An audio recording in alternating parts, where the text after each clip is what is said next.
Thank you everyone for coming to this talk. My topic today is propaganda literacy. So I want to ask whether such thing as propaganda literacy can exist, whether we can teach people to be literate in relation to propaganda. And one specific question that I ask today is how Ukrainian audiences renegotiate propagandistic messages in times of conflict.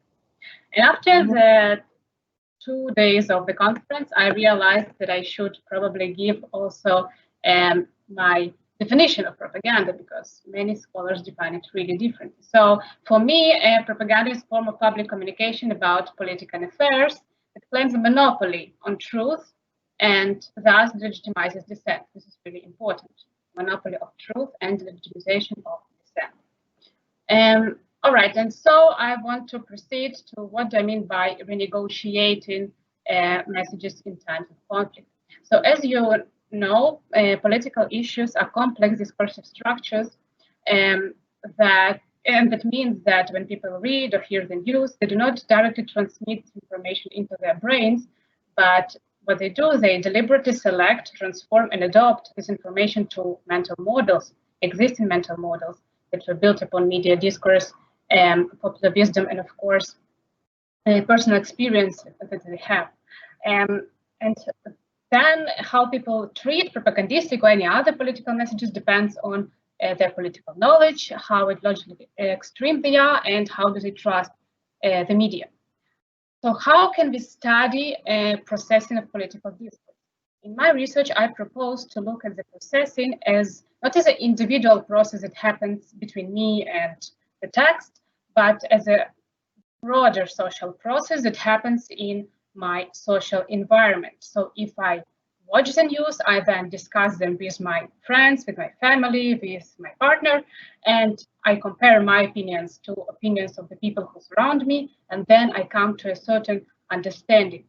In my research, I look at the dynamics of social interaction inside the focus groups, which offers me a view into how people negotiate norms in public discourse. So what do they consider acceptable to say in the public discourse, and what do they think that should be excluded from the public discourse? Of course, depending on the context of interaction, people permit different range of voices, positions, and topics to be voiced in the debate.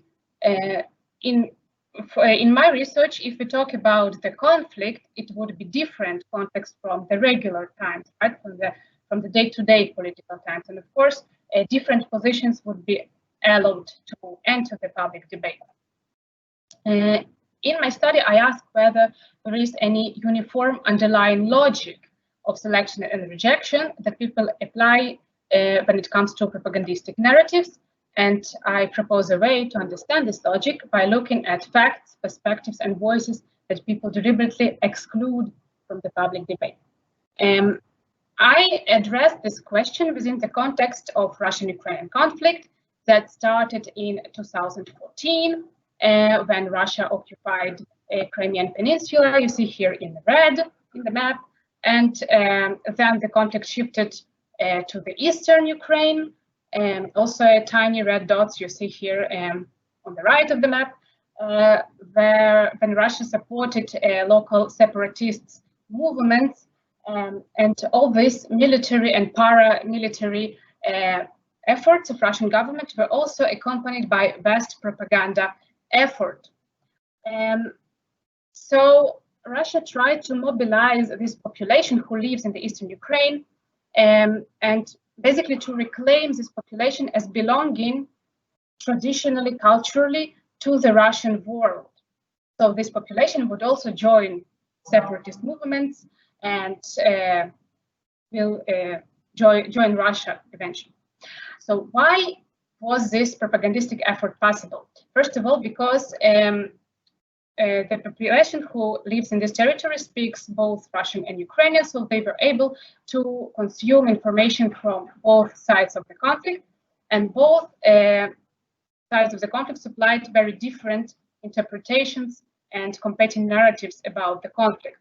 Also, this space is a kind of a blurred sociocultural space between two post-Soviet national building projects between Russia and Ukraine.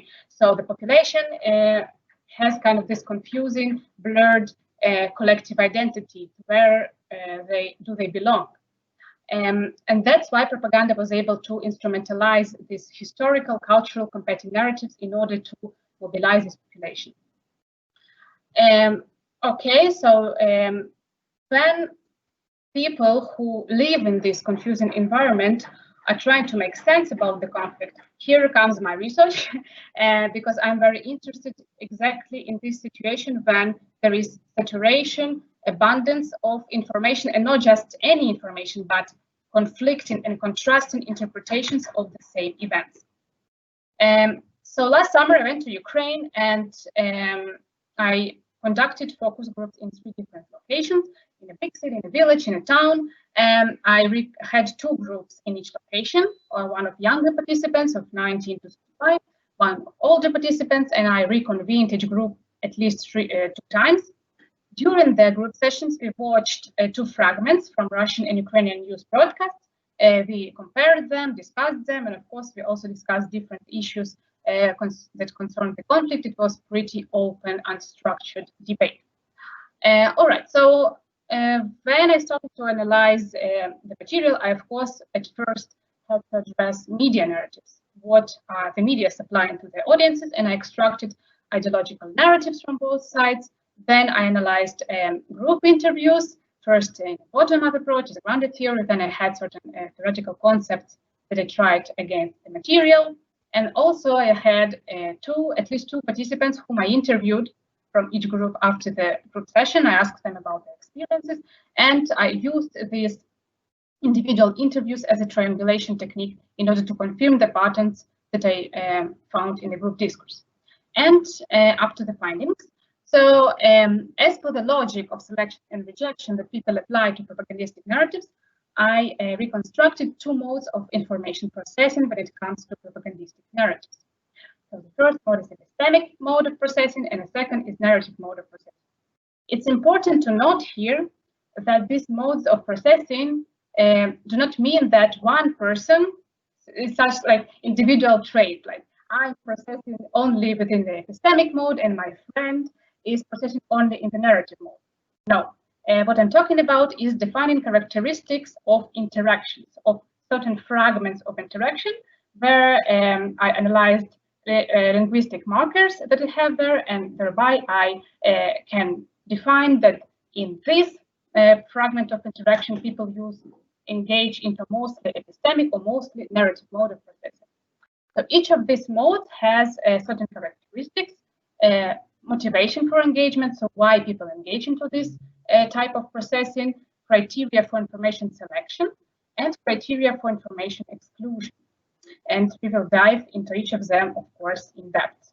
So first, we will start with the epistemic logic of processing that processes information mostly as evidential claims, as factual claims.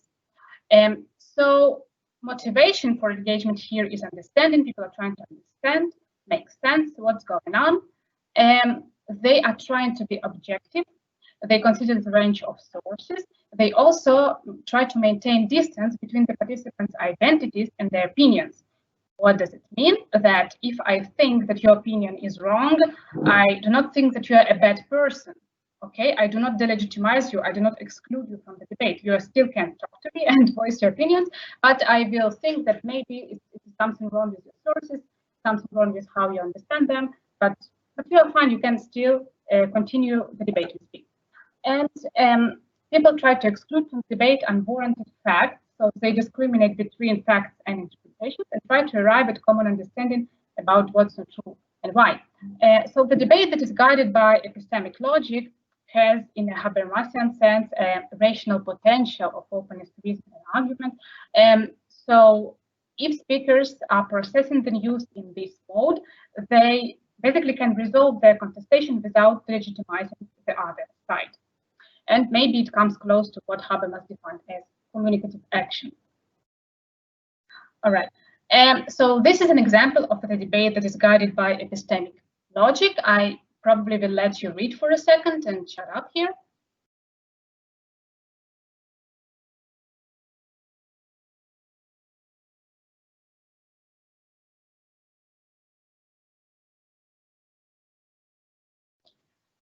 So you see here there are 4 speakers. The debate is pretty equal, so everybody has their share in the debate. And what is most important is that they collectively are trying to arrive at common understanding what the conflict is about, why the people are dying. They propose different interpretations, and neither of them is delegitimized or excluded from the debate. Another example is how people can dismiss unwarranted facts when they are processing information in the narrative, in the epistemic logic. And also, this is an example of how narrative logic can be renegotiated into the epistemic logic in the process of interaction. Sounds very complicated, but it really isn't. So the speaker 1 says, look, Ukraine goes to Europe, right? President of Ukraine legalized gay marriages. Is this normal, you think? So first of all, this claim is effectively wrong. The president didn't legalize gay marriages. Second is that this topic touches upon the key theme of Russian propaganda that claims that the West is trying to impose its foreign values on Ukraine, is trying to conquer Ukraine with this gay rhetoric, gay lobby, or all this kind of things. And you see also in the language how this claim addresses to the norm, not to the what's going on. I don't understand that, right? It's addressing the norm. So the 2 speakers that answer this first person process this claim in the epistemic mode. You can see that this is the first time I hear such things. This is disinformation. And the third speaker who answers tells that let's open the internet and check that we actually can check that. So they're not engaging with the question of is this normal? They're not trying to debate the norm here. They're trying to dismiss unwarranted fact. So I hope you got the gist of what is epistemic logic a little bit. And now we shift to the narrative logic, negotiating of normative claims as opposed to evidential claims, the factual information. So here the motivation for engagement would be persuasion. People see their narratives as eternal truth that is not contingent upon certain context, opinion, or point of view. So if to put it to Stuart Hall's words, we are shifting here from the sphere of practical politics to the sphere of normal panic, to the sphere of ethical issues, moral issues, to the categories of right and wrong. The criterion for information processing here would be loyalty of the source. So people take into consideration only information that comes from the loyal sources, and they exclude from the debate ambiguous claims that are not cannot belong directly to one narrative or another. And also, conflicting narratives are trying to aggressively exclude each other from the debate. So if you are a very pro-Ukrainian person, you are trying to exclude Russian narrative and vice versa. All right, so this is an example of the debate guided by narrative logic. I'm sorry for this long quote, but I think it really conveys the sense of how a narrative logic works. And I will shut up and leave you here to read it. Thank you.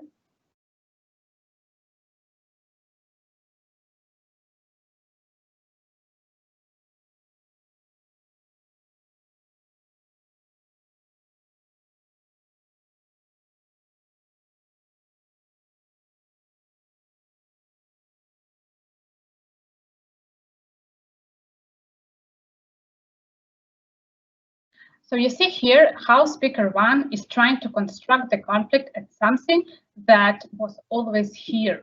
So from the ancient times, Russians and Ukrainians were such a different nations. They lived differently, and that's why probably they fought all the time. And also, then he jumps to the Soviet times, and you see how the logic confirms itself, evolving. And he gives an example about the Hungary protest when the Soviet army conquered it and crashed it, and other speakers jump in. It resonates with them, it clicks with them, and they are starting to supply these little pieces of the puzzle in order to blame the Russia for being such a terrible nation, for conquering other nations, for being having very predatory politics towards other nations. So we can from the story we can know that it's always have been so, and it will probably will be so. So there won't be any resolution because it is an inherent trait of the nation to be conquering other nations. So this is an example when the two conflicting narratives meet within the one debate, and how they clash and how they bump into each other and how they exclude each other necessarily because they cannot exist within the one discursive space. So here two speakers are talking about what was happening in Crimea and the peninsula that Russia occupied. So they are trying to negotiate who are the people of Crimea who can decide their fate, who can decide for the Crimean fate. Should it belong to Russia or should it belong to Ukraine? So the speaker one says, what is Crimea? There is indigenous population that is called Crimean Tatars, and they are in fact the most important people there, and the rest who live there are whatever. The speaker two answered, the rest are Russians, and about Crimean Tatars, I never heard of them, who are they anyway? So Crimean... Olga, yeah. Sorry to interrupt you, you have 5 minutes more. Thank you very much. So Crimean Tatars were always kind of very much opposing Russian occupation, and that's why in the Ukrainian narrative, they are only legitimate representatives of the Crimean population. And in the narrative, Russian narrative view, only Russians are representatives of the population and Crimean Tatars are non-existent. So, and you see how marvelously the speakers reconstruct these elements of opposing media narratives and put forward them as a normative claims. So here we have the collision of two narratives, and as this example and many other examples that I have in my analysis, it leads to radicalization of the debate and to exclusion of one of the perspectives depending on power relations inside the group. All right, so I'm coming to closure. So what is it all that I just said, how it concerns propaganda literacy and how it answers my question, whether propaganda literacy can exist at all. So the key problem for developing techniques of propaganda literacy, teaching people how to be literate in relation to propaganda, is that the same message can be processed in different modes, in epistemic mode and in narrative mode. And if the message is processed as an epistemic claim, then people are actually quite good in discarding, dismissing invalid claims, factually wrong claims. They successfully deconstruct propagandistic messages, and they still consider their interlocutors as legitimate participants in the debate. So they're quite fine there. We don't need to intervene. Maybe what we can do is to provide the space for argumentative debate, because not everyone, of course, has this possibility to engage in argumentative debate with other people. And if the claim is processed as a normative claim, then people are mobilized to do justice and decide who is moral and what is right. They are not mobilized to understand what the conflict is about. And thereby, they exclude actually the contextual information, all the factual information, epistemic information that can help them to deconstruct propaganda. And if we intervene here as scholars, if we try to explain to them that propaganda is bad, or kind of trying to teach them and enlighten them, then it would probably only annoy them because it would seem irrelevant. They do not need information from us. They already know what the conflict is about. And if we try to counterattack with another narrative, then it would just lead to radicalization of the debate and exclusion of one of the perspectives. And that's it for me today. I thank you very much for your attention, and I will be happy to hear all your suggestions and comments because it's still a work in progress. And thank you very much.